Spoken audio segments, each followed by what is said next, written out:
They drove the oxen hard that day, rode well into the night to get away from the area. 2 days later, once John and Mamai felt that they had some safe distance, they pitched a camp around 10 o'clock at night and lit a large fire with some stripped branches from the old tree here and there in the grasslands. They had promised Iskander something for the horse, and so they set about asking Altai Ulan, the patron of horses, to guide the spirit of the animal back to the world tree.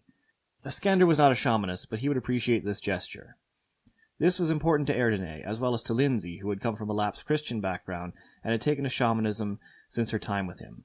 Iskander, who cared deeply for the horse and was forlorn at its misfortune, didn't participate, but did watch and did thank them.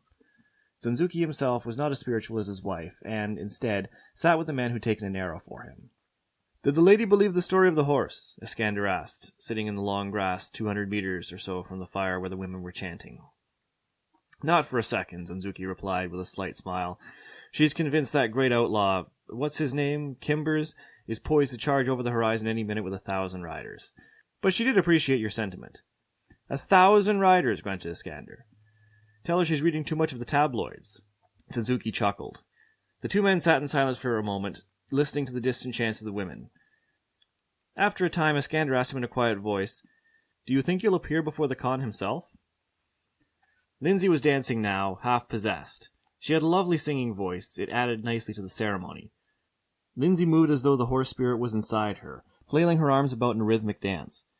His wife was beating on the drum. There was no denying the sensuality of Lindsay's movements. When the Tengur touch a woman, they can seize her, grab hold of her right at the base of her sexuality. Not taking his eyes off the women, he replied, "If the rumors are true, our magnificent Khan has not left the Concubine's Tower in over 2 years. No, under no circumstances would he meet with the Khan, nor Prince Karamonja, nor any significant underling."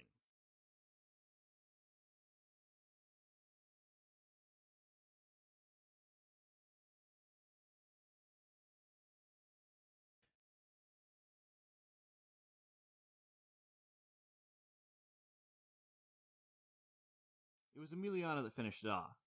"My day has consisted of running mistresses for Coronary and Kadai, dealing with an assassination investigation, waiting on that queen wench hand and foot, and hiring these 3 whores that you're probably not even going to screw. I've had a hell of a day." The Platinum Dragon was an immense casino, with a glorious fountain out front and elaborate snaking Chinese-style dragon suspended in the courtyard, illuminated by 100 candles, blues and reds and yellows fluttering from within. Out front the main entrance, 5 shirtless riders maneuvered their horses back and forth while juggling burning torches, passing them off to one another like batons, and a master archer walked on a tightrope suspended above the glittering name of the casino, dancing about on the wire and firing impossible trick shots. Inside, the foyer opened to a large rotunda, the concierge desk and the hotel to the left, the casino entrance to the right, with men in gold vests and bow ties taking a keen eye to anyone that looked like they were under the age of 16. A garish red carpet coated the floor, with elaborate designs of cards, dice, coins, and dominoes interwoven. You could hear the clink of dozens of slot machines inside, see the banners for the hotel restaurants, what singers and comedians they had had performing that month. Row upon row of slot machines wound together in a forest designed to trap the average gambler inside, and it would certainly work on him were it not for the security team always close by. Beyond the first bunch of slot machines was a number of table games, including blackjack, roulette, sickbo, and craps. It was quite busy here, with teams of people everywhere. Mamai, Sektani, and the security team were quite in control of the situation. As Zanzuki had entered, the chief of Platinum Dragon Security had appeared and introduced himself, assured the governor that everything was all under control. They had nobles and persons with high security clearance in here all the time, and their security was top-notch. It was agreed that they could split up and each play their own games. Overall, it was just over $1,000 he'd budgeted for the night, between himself, his women, John, and his riders. Shin and Hui ran off to the Pai Gao room, which was behind a Korean barbecue restaurant and next to a little gift shop where they sold t-shirts featuring gold quarter-mil rectangular chips in a stack and a flying platinum dragon on the chest, and clay figurines of Chinese heavenly horses. One of the hookers, Cinnamon, went with them despite the fact that none of the hookers had any money to gamble with. "I'll be there for moral support," Cinnamon told the girls. Left from the Pai Gao room, past the rear entrance door leading to the expansive stable out back, Lindsay and Erdene went with Karakasar to the poker room.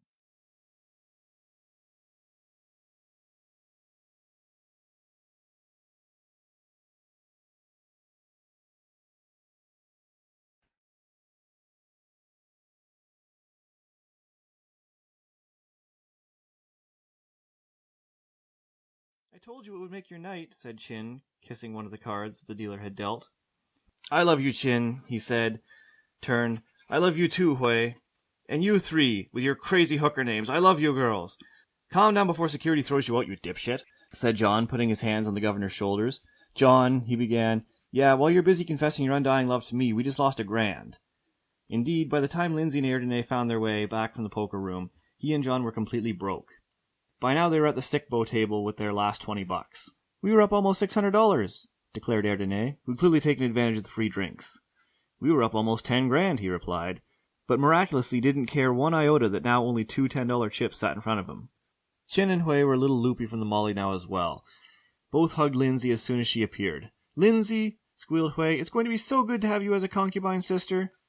Lindsay herself was a little drunk, took her index finger and touched Hui on her button nose. She whispered, a little too loudly, I told him to give you a good pounding tonight. Then she was guffawing.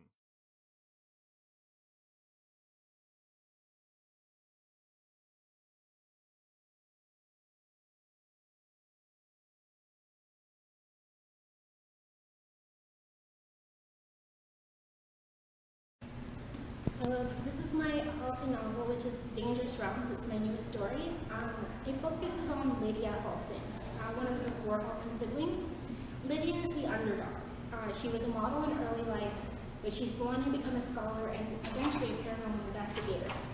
She's on her first case and it ends up to be a hoax, but she finds it her true destiny, and part of that is joining who she really the people who she really belongs to, which is the Valkyrie.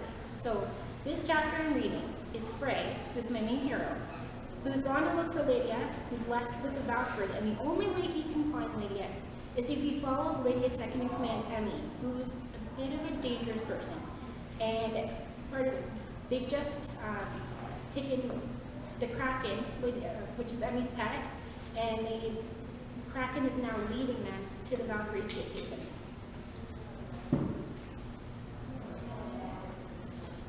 Squiggly pulled us through the thick, heavy fog, and I kind of expected him to lead us into some rocks.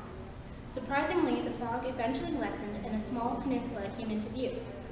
The first thing that caught my attention were the houses. Granted, they were pretty hard to miss, being so bright with color.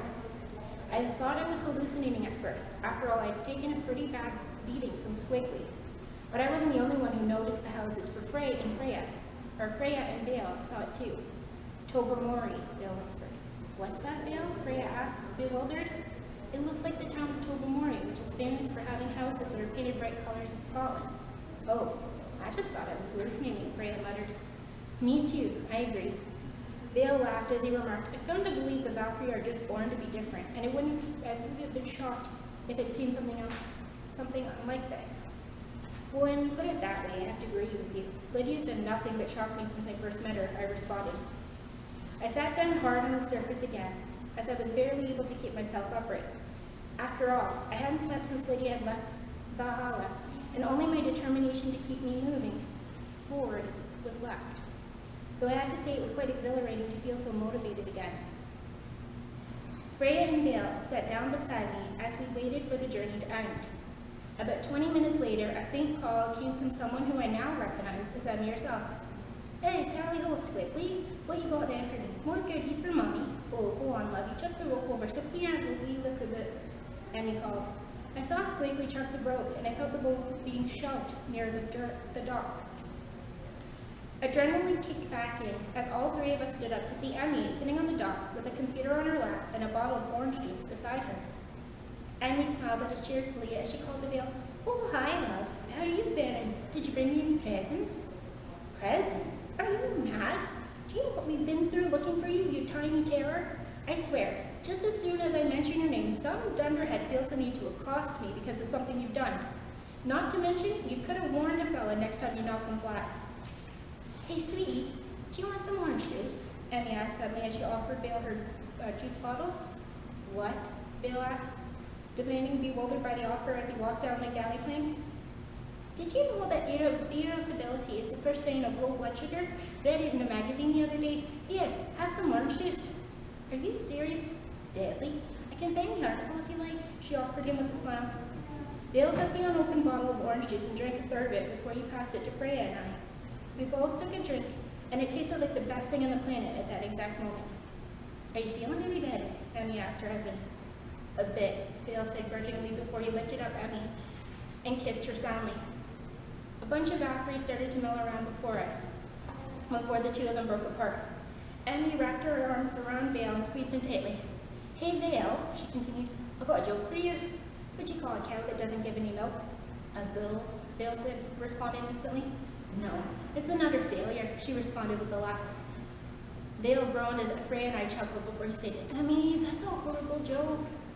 Oh, come on, I got one more. Why do cows wear bells? Why? I give up. Because their horns don't work. Emmy, stop torturing the poor man. Hello there, aren't you three a sight for sore eyes? Well, you look like you're in dire need of some rest. A woman spoke from behind us. I turned slightly to get a good look at the woman who spoke, and I instantly recognized her as Nana, Pod's wife. Nana? I asked. She looked at me and gave me a small, sad smile. It's Anna now. And it's nice to see you again, Frank. I nodded wearily, feeling more than a bit dazed and confused, but I refused to give in to my tiredness until I saw the one person that I journeyed to find. Finally, I saw her walking down the path about 100 yards away from the crowd beside Hod, whom I also hadn't seen in years. She was walking at a brisk pace, holding onto his arm as if guiding Hod towards the crowd. I waited patiently for them, and at last the crowd parted to let the two of them through, though I saw Hod let go of Lydia's arm and wrap both of his arms around Anna's shoulder. My attention immediately went back to Lydia as my eyes met her, waiting to see what she would do next.